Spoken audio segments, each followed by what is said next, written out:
Ossie's going to come over here. She's going to start working with some threading, and I'm going to explain to you while she's doing the threading what exactly is taking place. Now, oftentimes during people seeing threading in malls and different things like that, their concern is that what exactly is it that they're doing? I don't know what she's doing. She's holding up that thread and she's just winding it around a little bit, and then she's shaking it, and then all the hair just goes away. And I don't know how she's doing and where, and you know. So that's why you came to the class, you know, to learn exactly what's taking place. What you're going to see is she is going to, first of all, slightly trim just only the top of the eyebrow. And what we generally do is distribute the eyebrow hair up, and you basically put your finger on up to be able to cause the eyebrow hair to be removed a little bit.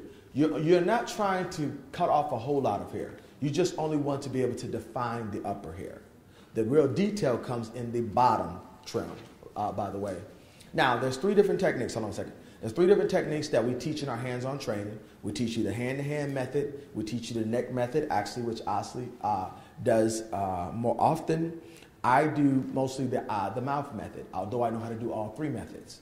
So it depends on the person, and whatever fits you the most comfortable is what people generally go with. So what she's going to do is basically start her threading with her.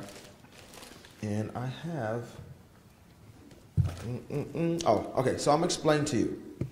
What's taking place is, like, if you see the video, you'll see where we have you tie a knot. Well, most people that do threading a whole lot, they're not tying any knots. I place the thread behind my teeth. It's not in between. It's not floss, okay? So for y'all who want to floss, it's not floss. So, you know, it's not floss, all right? So you're going to basically take a piece of thread and you're going to bite on the thread. And then after you get done biting on the thread part, and you can break the thread to simple. It's a poly cotton blend for those of you all who want to know what type of thread it is. And it allows you to be able to remove the hair. But somebody was in my class before, they used some, you know, they like, James, I don't need any thread. I got some thread at home. So they go home and they take some hair weave thread, which is nylon, and she does her eyebrows. And after the rug burns on her eyebrows, she tracks me down at another trade show and say, James, I need to buy some thread and stuff because I used some nylon thread and the nylon thread didn't give. So you want a poly cotton blend thread because you want the cotton for its softness, but the poly for its strength, but you want the thread to be able to also break if necessary.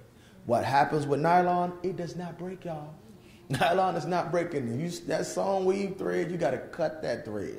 So she burned her up real bad. So don't go home and do that. It's okay. You can buy the kit and enjoy it with some good thread, okay? So what's taking place is I'm going to do the mouth method. I take a piece behind my tooth, and I'm going to take it like this. I'll grab over, and I'm going to just wind and where I got a loop. Now, what's taking even better, when you see this right here, ooh, that yellow is really good, beautiful. Whenever you see anything that traps in between this part, that's where the hair is being trapped. So when you see this, the hair is being trapped in between there. So what you find is this, from a threading perspective, the thread is going and it's trapping the hair in between there. It's trapping that hair in between there. That's what's pulling it from the root of the follicle. And I'm giving you guys some good information, so because you always just curious, like, well, how are they doing that? Oh my God, I don't know how she was doing that. Then of course you're gonna go over there and ask her, can you teach me what you're doing? And they're like, no. So I'm going, and you know, it's not a, how can I say it? I really almost like made a mental promise. I said, Lord, if you ever teach me how to do this, I'm going to tell somebody else. I mean, it was one of those things that was like, I mean, you don't know what I had to go through. So let me finish the story. So there was a lady in the mall where I was at. She was doing threading, and she was really good. She was doing so much that the waxing business started losing so much business because she was threading so much. So what happened was they called the state on her. She got kicked out of the mall. And when she got kicked out of the mall, she needed a place to work. And as fate would have it, I had a chair for her right in my salon that she could come work in my chair. So that's how I got started, how to do threading. That was the beginning, so I had to tell the rest of the story. So here we go, Asa. Before she starts, can she show us how that's rounded? The neck, show her It's the same. the same, but she got a neck pro, and then she has a system. So basically, the neck method basically will go very much like this, where you can tie. And all the same. All you can do the same. The same, and tie, and you can do the same thing. So I'll tie it like I'm tying a tie. Boom. One side is longer than the other. So for those, I have a young lady from North Carolina. So I'll do the mouth method, but she was just curious to know how it is going to. It's okay, but if it goes like this, it comes between. You're going to tie a loop, and it comes out like that. So you have the same method, and what's happening is there's a slight pulling back, like you see it pulling back with the mouth. The same thing is with your neck. It's just a different translation of what the service is. So, and remember, the same thing is taking place just like you doing in waxing. All the system is the same. You always are going to still use tension. You're going to slide in the direction of the hair, and you're going to remove in the what? Opposite direction. Okay, so what she's doing is sliding in the direction of the hair, and she's removing in the opposite direction. Now you're starting to see where the definition is being designed on out.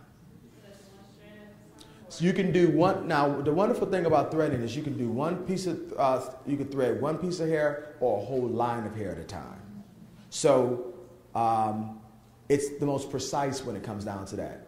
I can isolate just one piece of hair, and I can just thread just that one piece of hair at one time.